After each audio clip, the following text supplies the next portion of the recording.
Кремль. Центр России. Цитадель власти. Больше 5 веков. Эти стены не только надежно скрывают государственные тайны, но и защищают их главных носителей.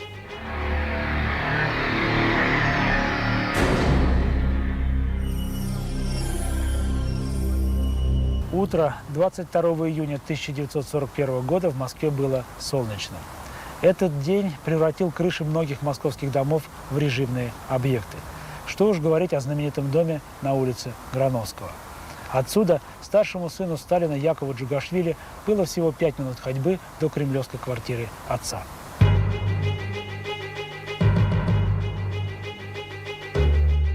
Я солдата на фельдмаршала не меняю.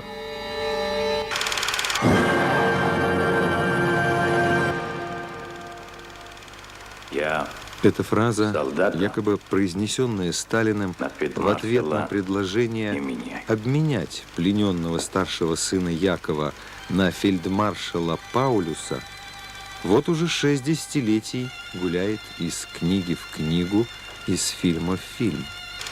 Не эти ли слова стали поводом к многочисленным разговорам и статьям о нелюбимом сыне Иосифа Сталина Якове Джугашвили?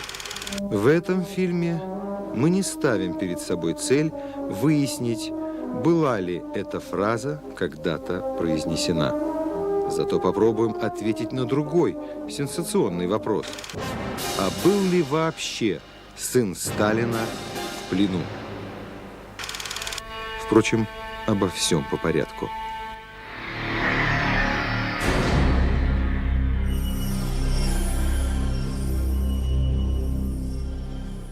Со своим старшим сыном Иосиф Сталин не был знаком 13 лет. Последний раз перед долгой разлукой он видел его в год смерти матери Якова, Екатерины Сванидзе. Их сыну тогда не было еще и года. Поэтому и не мог запомнить маленький Яша отца, сгинувшего после похорон жены на целых 13 лет в тюрьмах и ссылках. Кстати, и на похороны жены Иосифа Джугашвили отпустили из бакинской тюрьмы. Сохранилось фото, где будущий Сталин скорбно стоит у гроба и плачет. Заботу о ребенке взяли на себя родственники Екатерины Сванидзе, сестра Александра и брат Алеша вместе со своей женой Марико. Обожал внука и дед Семен Сванидзе. Жили они в селении Бадзи под Кутаиси. Мальчик рос в любви и ласке, как часто бывает, когда ближайшие родственники стараются компенсировать отсутствие отца и матери. Своего первенца Иосиф Сталин вновь увидел в 1921 году, когда тому было уже 14 лет. К этому времени вместе со своими соратниками он уже взял власть в огромной, самой большой в мире стране и находился в начале головокружительного взлета. Через несколько лет Сталин станет вождем всех времен и народов, лучшим другом физкультурников, медиков, танкистов, трактористов и так далее и тому подобное. Но это будет потом. А тогда, в 21 году, в маленькой кремлевской квартире встретились 2 незнакомых человека. Решение привести сына далось Сталину, наверное, нелегко. Его молодой жене, Надежде Аллилуевой, было лишь 20 лет, и она всего на 6 лет была старше Якова. Он представлял в доме некоторое неудобство. Во-первых, нужно было, чтобы пройти к себе в комнату, в спальню, нужно было проходить мимо Яши. Артем Сергеев, после смерти отца, известного революционера Артема, воспитывался в семье вместе с детьми Сталина – Яковом, Василием и Светланой. Спал Яков в небольшой столовой, в зале, где собирались гости. В левом заднем углу этой комнаты стоял диван черного цвета с высокой спинкой. Он был завешен белой простыней. И вот это было место Яши. Он жил на этом диване за простыней. Надо отдать должное Надежде. У нее только что родился свой первенец, Василий. Наверное, ей, учившейся в лучших гимназиях Петербурга, трудно было сразу принять провинциальные деревенские манеры Яши.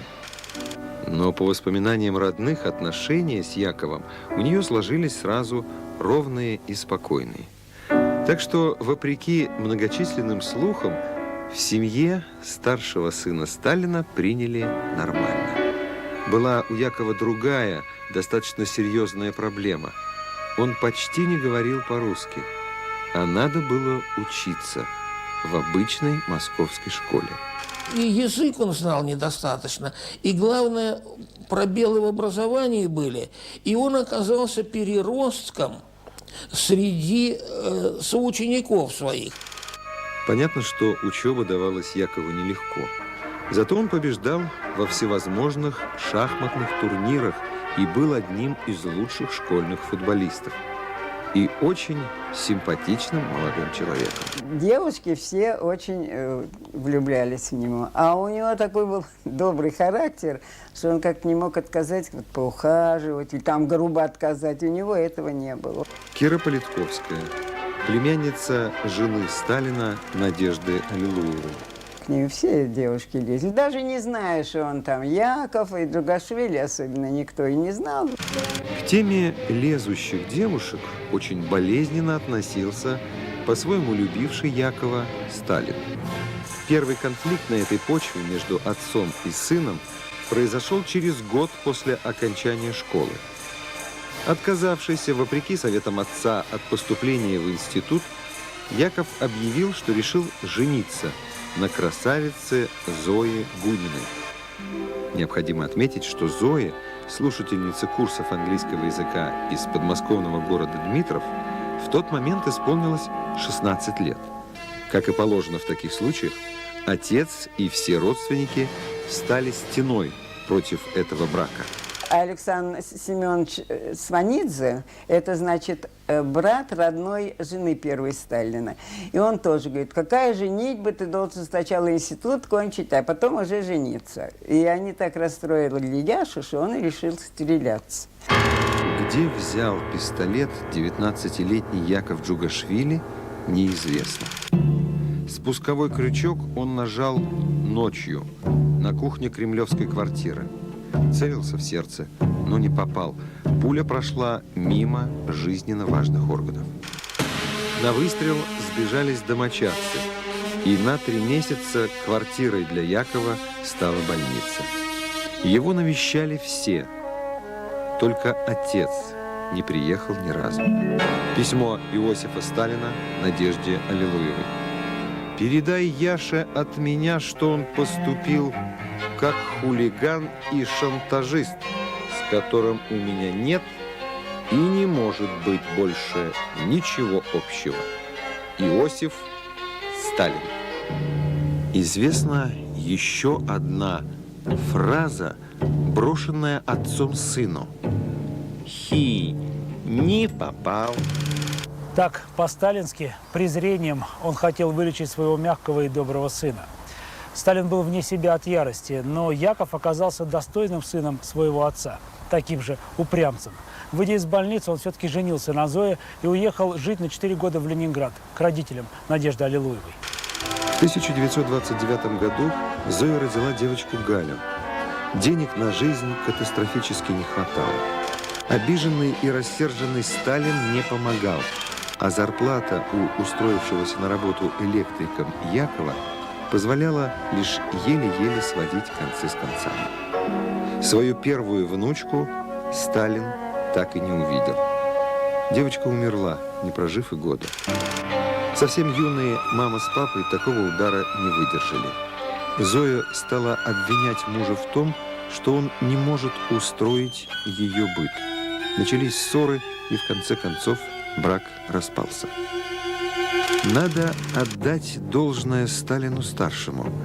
В этот трудный момент он простил сына и настоял на переезде Якова в Москву. Все туда же, в Кремль, в свою квартиру. Кстати, навыками электромонтера Яков пользовался всю жизнь. Когда там что-то было с электрикой, Вспоминает Артем Сергеев. это не вопрос. Что-то там с выключателем случилось, с вилкой, с проводкой. Он тут же включался и молчком только рассказывал. Вот это нужно так делать. В 1930 году Яков Джугашвили, не сказав ни слова отцу, поступает в Институт инженеров железнодорожного транспорта. Когда Сталин узнал об успешной сдаче сыном вступительных экзаменов, он позвонил ректору. «Это правда, что к вам поступил Яков Джугашвили?» Получив утвердительный ответ от ошалевшего ректора, Сталин задал следующий вопрос. «И вам никто не звонил?» «Нет, товарищ Сталин». Ректор на самом деле ни о чем не подозревал до этого звонка. «Ну, хорошо». И Сталин повесил трубку. В 1936 году Яков Джугашвили заканчивает МИИТ и получает назначение на московский завод ЗИС, более известный как ЗИЛ. Работает добросовестно. И к этому же времени относится его знакомство с Ольгой Голышевой, приехавшей в Москву учиться. В красавца Яшу продолжали влюбляться женщины. На этот раз выбор сына одобрил и отец. Он распорядился даже выделить молодым небольшую квартиру в центре Москвы.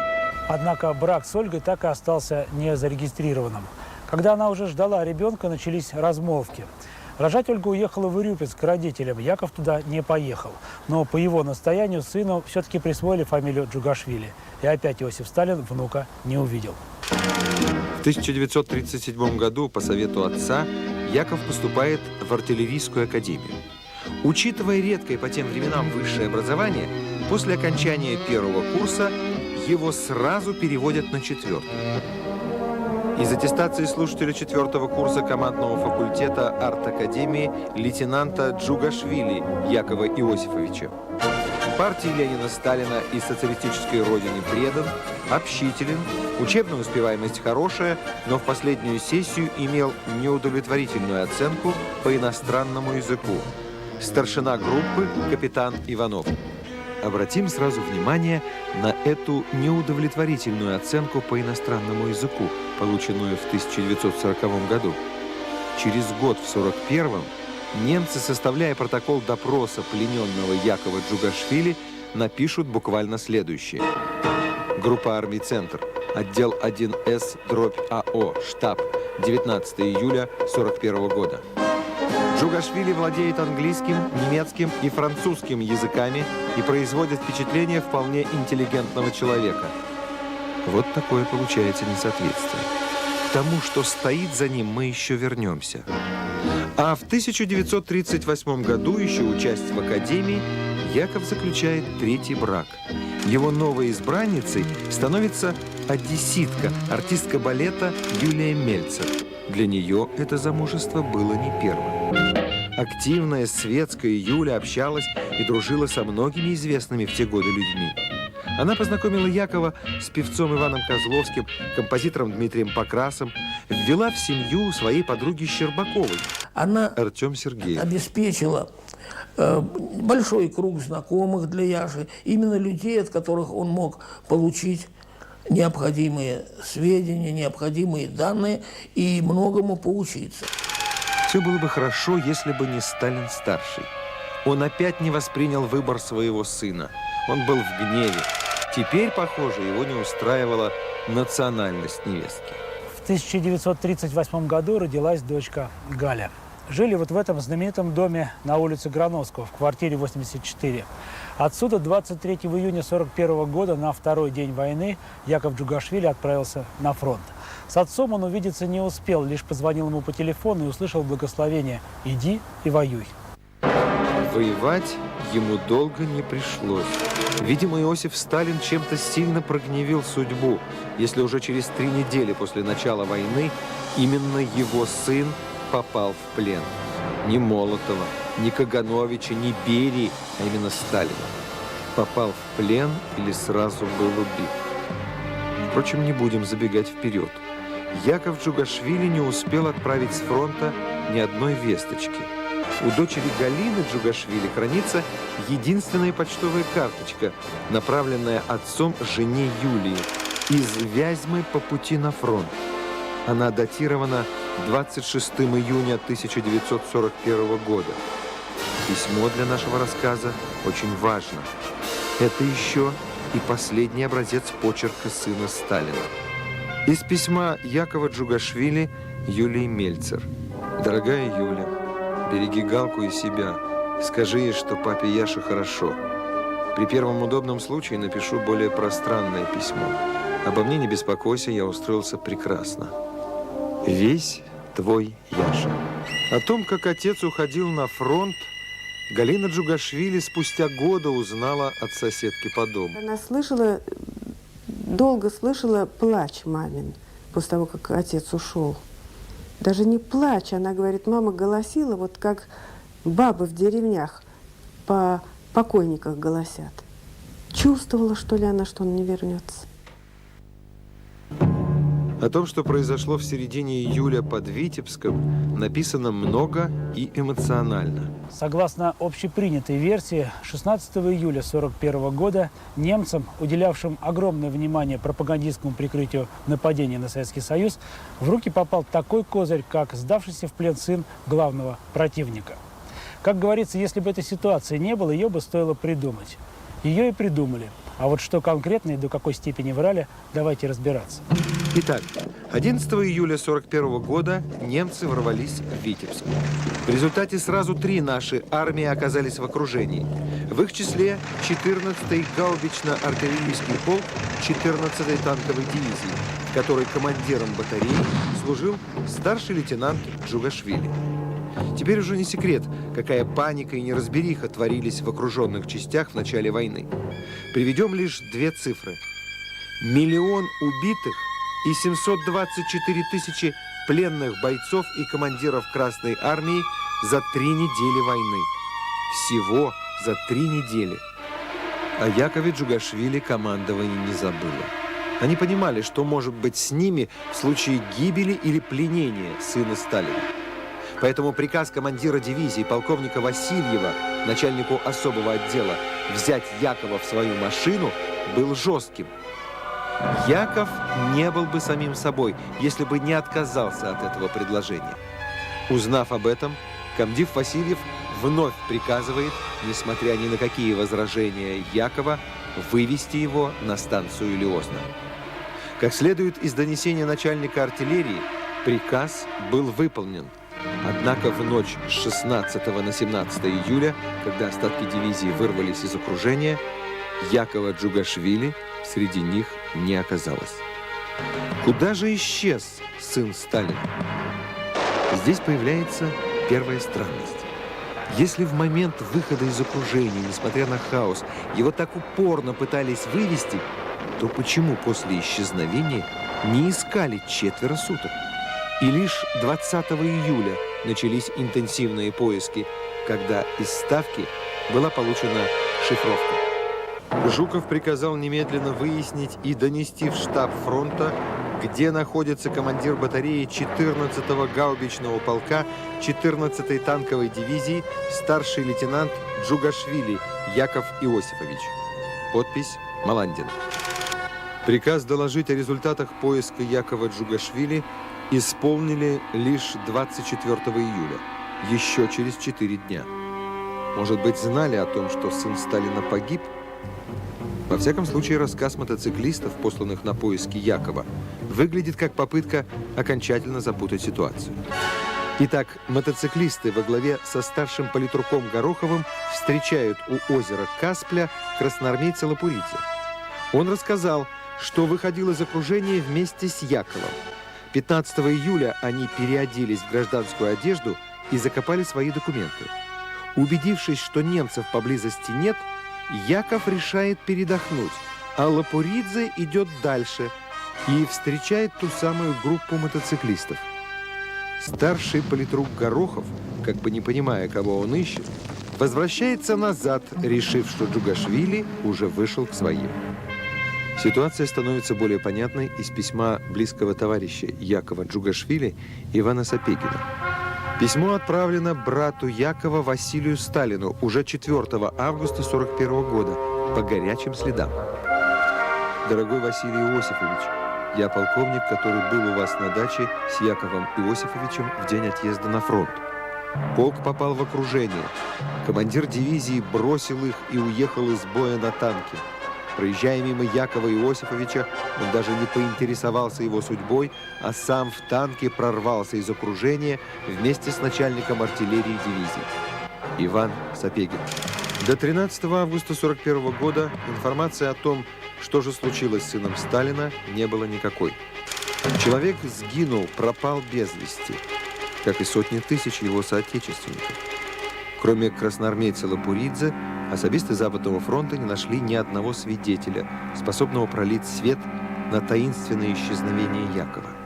Ни одного. А 13 августа в политотдел 6-й армии Южного фронта была доставлена немецкая листовка. На ней резолюция. Разбросанная в Никопольской области 13 августа 1941 года начальник политотдела, бригадный комиссар Герасименко. На листовке была помещена фотография, ниже текст. Это Яков Джугашвили, старший сын Сталина, командир батареи 14-го гаубичного артиллерийского полка 14-й бронетанковой дивизии, который 16 июля сдался в плен под Витебском вместе с тысячами других командиров и бойцов. Следуйте примеру сына Сталина. Переходите и вы.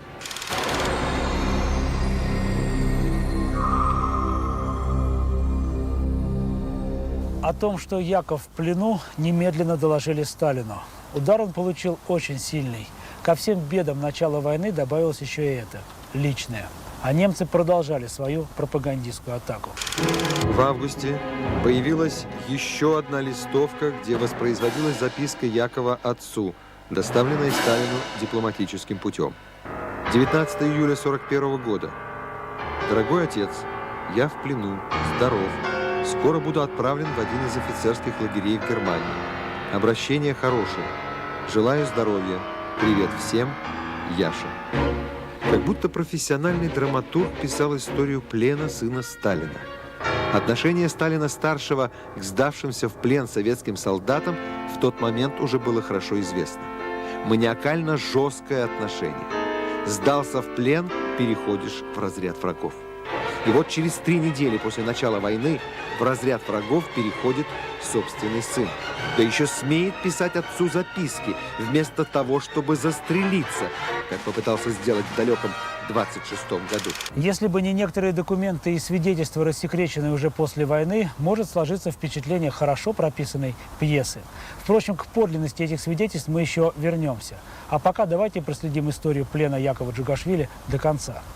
На советские войска и прифронтовые территории продолжали сбрасываться тонны листовок, на которых сын Сталина был изображен рядом со старшими офицерами вермахта и германских спецслужб. Под фотографиями призывы складывать оружие. Никто тогда не замечал, что на каких-то фотографиях свет падает с одной стороны, а тень в другую. Что китель у Якова застегнут на левую сторону, по-женски. Что в жарком июле Яков почему-то стоит в теплой шинели, что ни на одной из фотографий он не смотрит в камеру. К подлинности этих фотографий мы еще вернемся. 31 мая 1948 года в немецкой Саксонии при разборке архивов советская военная переводчица Прохорова обнаружила 2 листа бумаги. Это был протокол первого допроса Якова Джугашвили 18 июня 1941 года. Так как у военнопленного никаких документов обнаружено не было, а Джугашвили выдает себя за сына председателя Совнаркома СССР Иосифа Сталина Джугашвили, то ему было предложено подписать прилагаемое при этом заявление в 2 экземплярах. Джугашвили владеет английским, немецким и французским языками. Что это был за человек? Мы помним, что еще в 1940 году в аттестации Якова отмечалось неудовлетворительное знание одного иностранного языка – английского. Но вернемся к многократно описанному ходу событий. Читая протоколы допросов, создается ощущение, что присутствуешь на теоретическом споре непримиримых врагов, профессиональных пропагандистов. Яков отказался от сотрудничества с немцами. Его отправляют в Берлин в распоряжение департамента Геббельса. Надзор за пленным осуществляет гестапо. После нескольких неудачных попыток заставить сына Сталина участвовать в пропагандистских акциях, его перемещают сначала в офицерский лагерь Любек, а затем в концлагерь Хоммельбург. Иосиф Сталин не переставал интересоваться судьбой сына. Поэтому советская внешняя разведка отслеживала все передвижения Якова или человека, выдававшего себя за Якова. Почему мы сегодня так имеем право ставить вопрос? Есть одна, что называется, информация к размышлению. За 2 года плена немецкие спецслужбы и пропагандисты почему-то не сняли ни одного кадра кинохроники. Пусть из-за угла, пусть с помощью скрытой камеры. Ничего. Как, впрочем, нет и ни одной записи голоса Якова Джугашвили. Странно, что немцы упустили такую возможность передать привет Сталину. Сохранилось несколько воспоминаний тех, кто жил с Яковом в одном бараке. И в Любеке, и в Хоммельбурге, и в последнем месте пребывания Джугашвили в особом лагере А в Заксенхаузене. Но никто из этих людей не знал и не видел Якова до войны. О том, что своей цели немецкие спецслужбы достигли, говорят и такие факты. Известно о нескольких группах, получивших задание от советского руководства освободить Якова из плена. Все эти попытки окончились неудачей. Зато немцы получили возможность отслеживать связи и контакты действующих у них в тылу подпольщиков. И, наконец, поведение Сталина говорит о том, что он нервничал, сильно нервничал. В ярости он наносит удар по своей невестке, Яшиной жене. В этом был весь Сталин. Юлию Мельцер арестовали. Обвинили ее в том, что Яков Джугашвили попал в плен. Следствие, а значит Сталин, считало, что Юля передавала немцам информацию о Якове. 1,5 года светская красавица Юля провела в тюрьме в городе Куйбышеве. Вспоминает Кира Политковская, племянница жены Сталина Надежды Аллилуевой. До войны она неоднократно встречалась с Юлией Мельцер. И она уже пришла седая, но все равно очень красивая женщина была. На свободу Юля вышла уже тогда, когда пришло сообщение о гибели Якова Джугашвили в плену. Обстоятельства этой трагедии стали известны после войны из обнаруженного письма рейхсфюрера СС Гиммлера Риббентропу, а затем из опубликованных показаний охранника особого лагеря А в Заксенхаузене Конрада Харфиха. Обратим внимание, что все это опять же немецкие источники. Из показаний Харфиха следует, что около 20 часов 14 апреля 1943 года он получил задание запереть дверь в проволочном заборе, отделяющем бараки с военнопленными. Вдруг Джугашвили стремительно бросился мимо Харфика к проволоке, через которую проходил ток высокого напряжения, с криком «Часовой, стреляй!». Харфик какое-то время пытался образумить Якова, но когда тот все-таки ухватился за проволоку, выстрелил ему в голову с расстояния 6-7 метров. Джугашвили разжал руки и откинулся назад, оставшись висеть на проволоке. И опять мы позволим себе задать несколько вопросов. Представьте себе контакт человека с проволокой, по которой проходит напряжение 500 вольт. Смерть от паралича должна наступить мгновенно. Зачем нужно было еще стрелять? Причем не в ноги, не в спину, а сразу в затылок. Не означает ли это, что Якова или человека, выдававшего себя за Якова, вначале застрелили, а потом уже бросили на проволоку? Почему неожиданная смерть Якова совпала с моментом, когда по линии Красного Креста активизировались переговоры об обмене фельдмаршала Паулюса на Якова Джугашвили? Случайно ли это совпадение? И, наконец, почему фотография, висящего на проволоке Якова, представленная в уголовном деле имперского управления криминальной полиции фашистской Германии, такая нечеткая. Вот мы и подошли к кульминации. Не в наших традициях рассказывать о технологии подготовки фильмов сериала «Кремль-9», а о месяцах кропотливой работы со свидетелями и документами. Сегодня мы делаем исключение. Весной 2002 года, после официального обращения Федеральной службы охраны Российской Федерации, были проведены несколько экспертиз фотографий, листовок и записок Якова Джугашвили. Они уже много лет фигурируют в истории пленения и гибели сына Сталина. Когда стали известны результаты, мы поняли, все наши подозрения о том, что мы имеем дело с одной из самых успешных операций Абвера, немецкой армейской разведки, против советских спецслужб и лично Сталина, получили подтверждение. Итак, прежде всего необходимо было установить авторство записки, якобы написанной Яковом Джугашвили в плену 19 июля 1941 года и адресованной Сталину.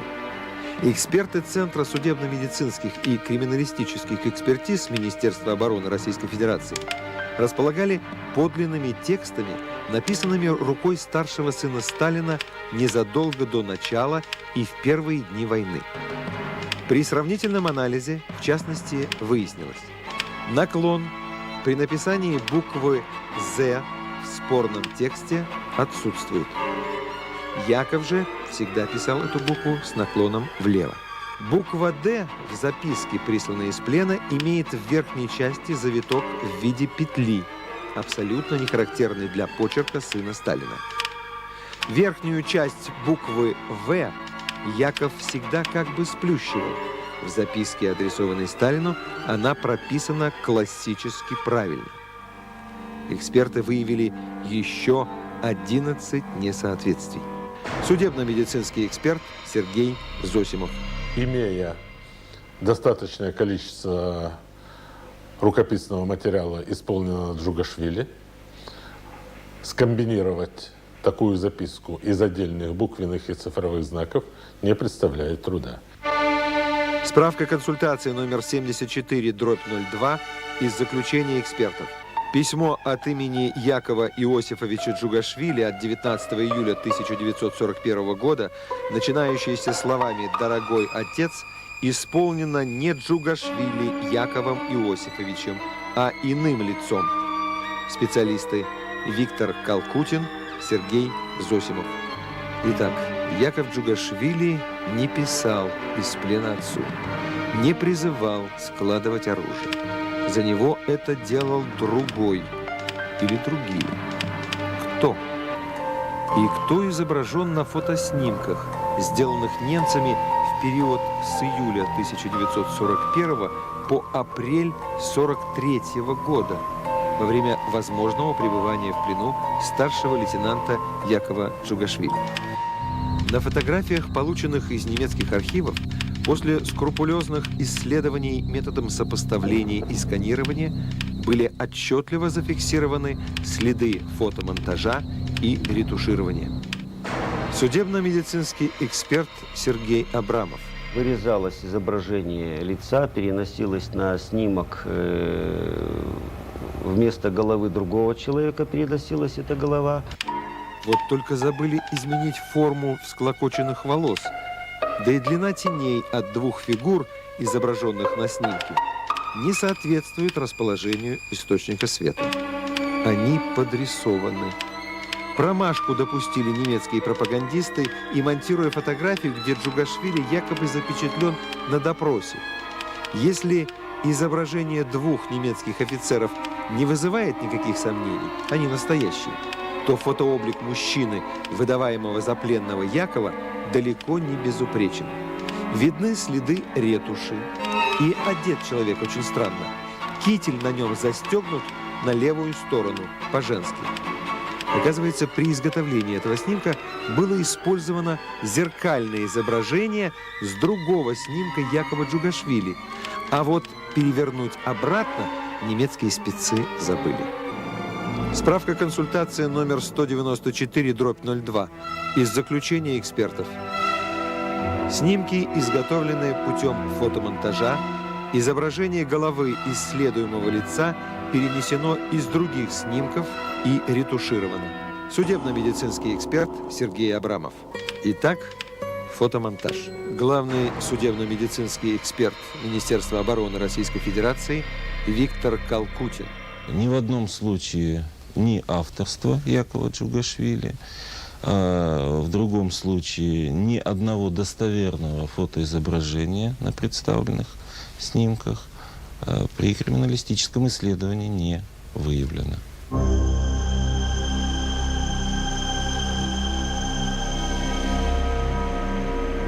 Оговоримся сразу, мы пока ничего не утверждаем. Лишь посчитали себя вправе поставить вопросы. Пока со стопроцентной уверенностью можно утверждать лишь одно. Ушедший 23 июня 1941 года на фронт старший сын Сталина Яков Джугашвили домой не вернулся. Хотя жена Юлия продолжала его ждать. Моя мать мне писала, когда на фронт, в 2 письмах упоминалось о Якове и о том, что его ждут в Москве. Артем Сергеев весной 1945 года в составе 31-й армии принимал участие в боях под Кёнигсбергом. Иосиф Сталин перед своей невесткой Юлией Мельцер за ее надломленную жизнь так и не извинился. Однако свою внучку, дочь Яши и Юли, очень любил. Может, поэтому в какой-то момент он позволил воссоединиться разлученным дочери и матери.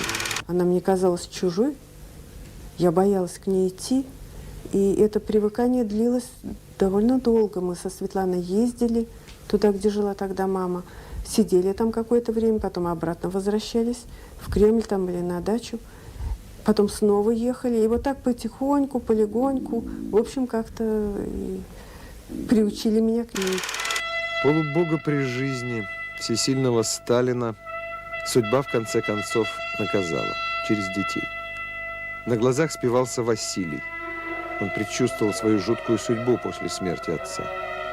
Никак не могла устроить личную жизнь младшая и любимая Светлана, Ситанка, как любил ее называть отец. Трудно представить, как пережил бы Сталин известие о том, что Ситанка уедет из страны, его страны.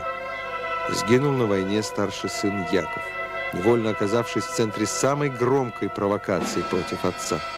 А может быть, вот так, через детей, Сталину мстила покончившая жизнь самоубийством Надежда Аллилуева, нанесшая своим поступком главный удар, от которого он так и не оправился до конца жизни. Кто знает.